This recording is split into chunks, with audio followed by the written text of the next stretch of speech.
Hey guys, this is Zach with Learn Cybersecurity. I have a special guest with us today. This is Ron Coffel.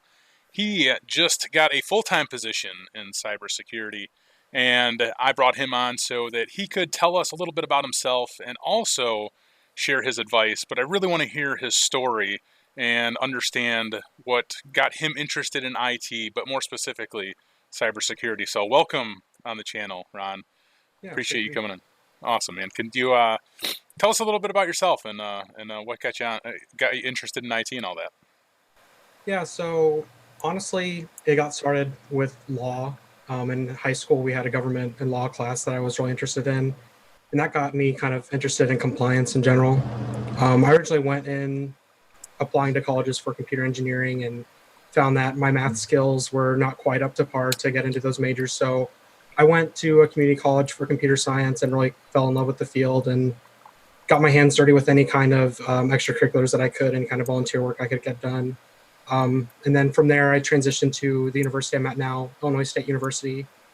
And it was really good timing because 2 weeks into me transferring, I was originally information assurance and security. And then they announced a partnership with State Farm and a new major in cybersecurity. So that's where I'm at now, and I'm very happy to be here. That's cool. That's cool. So you weren't initially interested in IT per se, then? Yeah, I originally thought I was going to be an attorney, but as I started kind of poking around and things like that, I realized I really had a love for hardware, and technology progressing was something that was always going to keep my attention. So I made the change. That's awesome.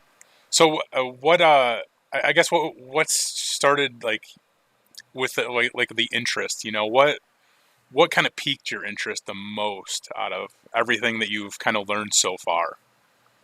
So video games were definitely kind of like what ushered me into computing in general. Seeing gaming PCs and all the hardware that went into that was something that was really interesting to me when I was younger. And so I definitely focused on hardware and stuff like that going into community college. And so with that came networking and things like that. And I just saw a lot of opportunity in security. And so that's just kind of where my career has kind of taken me. Awesome.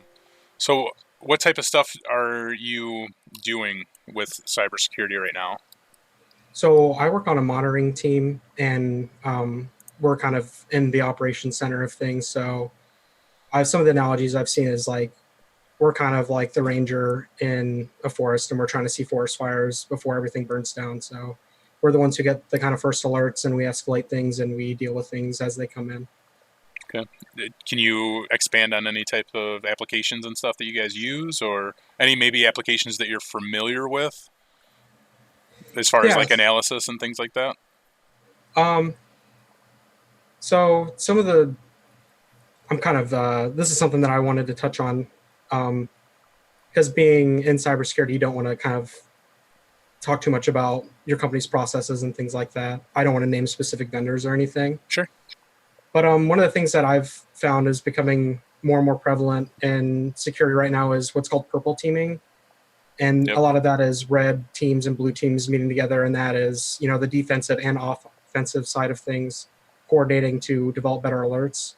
And so in our new major, we spend a lot of time in penetration testing coursework and things like that. And I think it's something that people should keep their eye on, even if they're trying to go into, security operations or a monitoring role. What type of logs are you going through? Definitely a lot of endpoint stuff. I work for a big transportation company, so a lot of the things that are coming in are coming from different nation states, different foreign agencies, and things like that. So, there was a rebranding from security office to global cybersecurity center recently to kind of reflect that. Gotcha.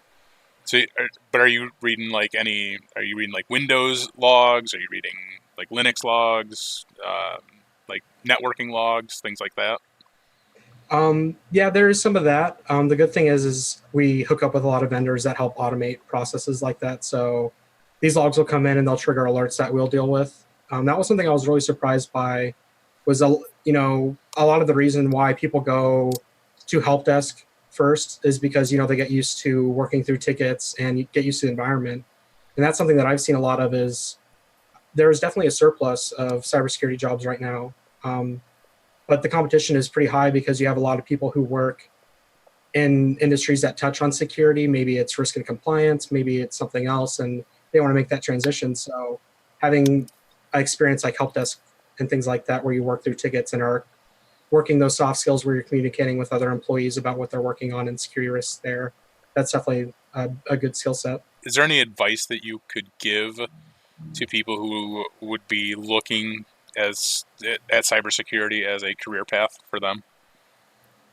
Definitely try to be a technology generalist is what I tend to tell people is, find what really interests you and you're passionate about, but be sure to learn as much as you can outside of that as well. There's been people who've come in and are very adept at very specific skill sets, but if they can't like build a PC or something like that, employees tend to kind of shy away from them. They want people who are diverse in security because we see so much of the environment that we need to be comfortable with things like that. Sure. Is there anything that's been a challenge for you to learn so far?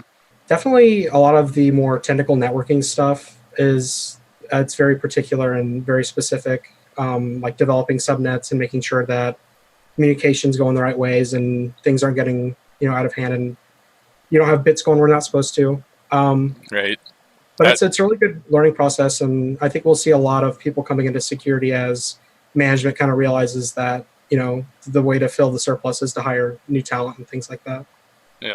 One of the people that I speak to almost on a daily basis who works in security, he always tells me, if you want to work in security, make sure you have your networking fundamentals down because it's something that you'll use almost on a daily basis. And even if you don't necessarily use it on a daily basis, when you do need to use it, you'll want to make sure that you know what the heck you're doing. So it's good to hear from another person that it's something that's needed. It's a skill that's needed. Yeah, So and that's a sentiment I hear a lot. Networking guys, they only get heard from whenever the network's down, so everyone's freaking out, and then when everything's okay, they don't get any glory. right, right. Do you have any certifications? Not yet. That's something I'll be starting here soon. Awesome. Given that a lot of the coursework in our major kind of touches on a lot of the Security Plus stuff, I think I'll be starting with the SANS cert. Oh, awesome, awesome. So the guy that I speak to fairly often, I actually had him on both of my channels here. His name is Chris Howitt. He said one of the SANS certification is probably, and not to deter you or anything, but he said that it's probably one of the most difficult certifications that he had taken. So good on you for starting out there. That's awesome. I mean, SANS is like extremely accredited when it comes to their security certifications. I mean, they're like top of the line Yeah, as far as certifications go. So that's awesome. yeah, I'm looking forward to it. Yeah, that's awesome. So yeah, I think that's all I got for you today, or for this channel. So I greatly appreciate you coming on and sharing some of your thoughts and advices, or thoughts and advice. And you have anything else to add? I think that kind of covers a lot of what I wanted to say. Yeah. Cool, awesome, man. Thank you very much.